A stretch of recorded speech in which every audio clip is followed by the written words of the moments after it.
पधारे हुए मेहमान, इस बात को आज 65 साल हो गए जब हिंसा ने अहिंसा की हत्या कर दी, असत्य ने सत्य का गला घोंट दिया और अंधेरे ने उजाले को बिल्कुल अंधेरे में वापस ले लिया। ऐसे ये बापू 65 साल पहले चले गए, लेकिन एक ऐसा दिया था, एक ऐसी रोशनी थी जो जाते हुए भी बहुत सारे दियों को जला के रखे और पूरे सारे विश्व को बहुत सारा उजाला दिखाया। ये एक ऐसा बवाल था, ये एक ऐसा हंगामा था कि जो चले गए उसके बावजूद पूरे विश्व में यही एक बात चलती रही कि स्वतंत्रता जन्मसिद्ध अधिकार है। बहुत सारे देशों में स्वतंत्रता आई।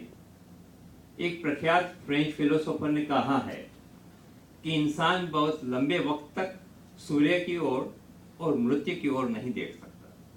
मतलब जब किसी की मृत्यु होती है तो साल के सदियों के साथ साथ उसका नाम भी बिल्कुल धुल जाता है।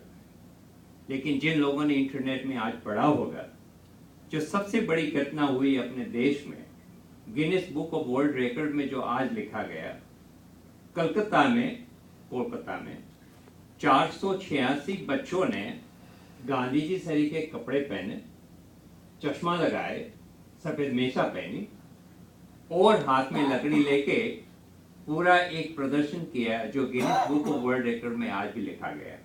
अगली दफा अब तब हुआ था जब 245 बच्चों ने ये ऐसा प्रयत्न किया था। ये कहते हैं कि गांधी बापू में नई पीढ़ी है, वो मानती नहीं, लेकिन ये बातें जब देखें तब ऐसा लगता है कि सब ये गलत बातें हैं। गांधी जी की पुण्यतिथि है। मैं आपके सामने एक डॉक्टर बच्चन साहब की छोटी सी कविता पढ़ूंगा। एक दिन इतिहास पूछेगा कि तुमने जन्म गांधी को क्यों दिया था।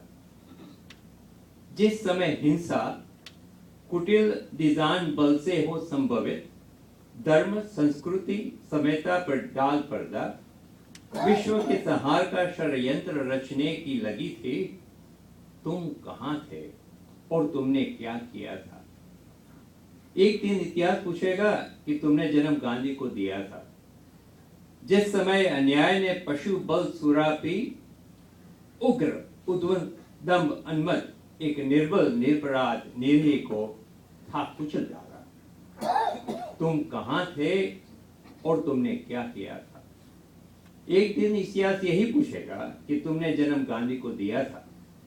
जिस समय अधिकार शोषण स्वार्थ हो निर्लज हो निशंक, सदैव जगे संभले राष्ट्र में धुन से लगे, जर्जर उसे करते रहे थे, तुम कहां थे और तुमने क्या किया।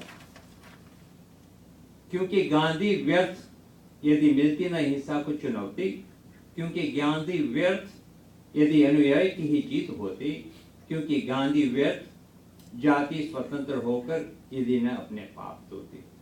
एक ऐसा दिया था जो बुद्ध वक्त पे राम का नाम बोला था। जैसे जीसस क्राइस्ट ने कहा था कि भगवान इन लोगों को माफ कर देना, उन लोगों को पता नहीं ये क्या कर रहे हैं। मैं भगवान से यही प्रार्थना करूंगा कि सबको सन्मति दे और अपने राष्ट्र का इसी हिसाब से जैसे गांधी जी ने सोचा था वैसे ही आगे ही बढ़ने की राय बताए। जय हिंद।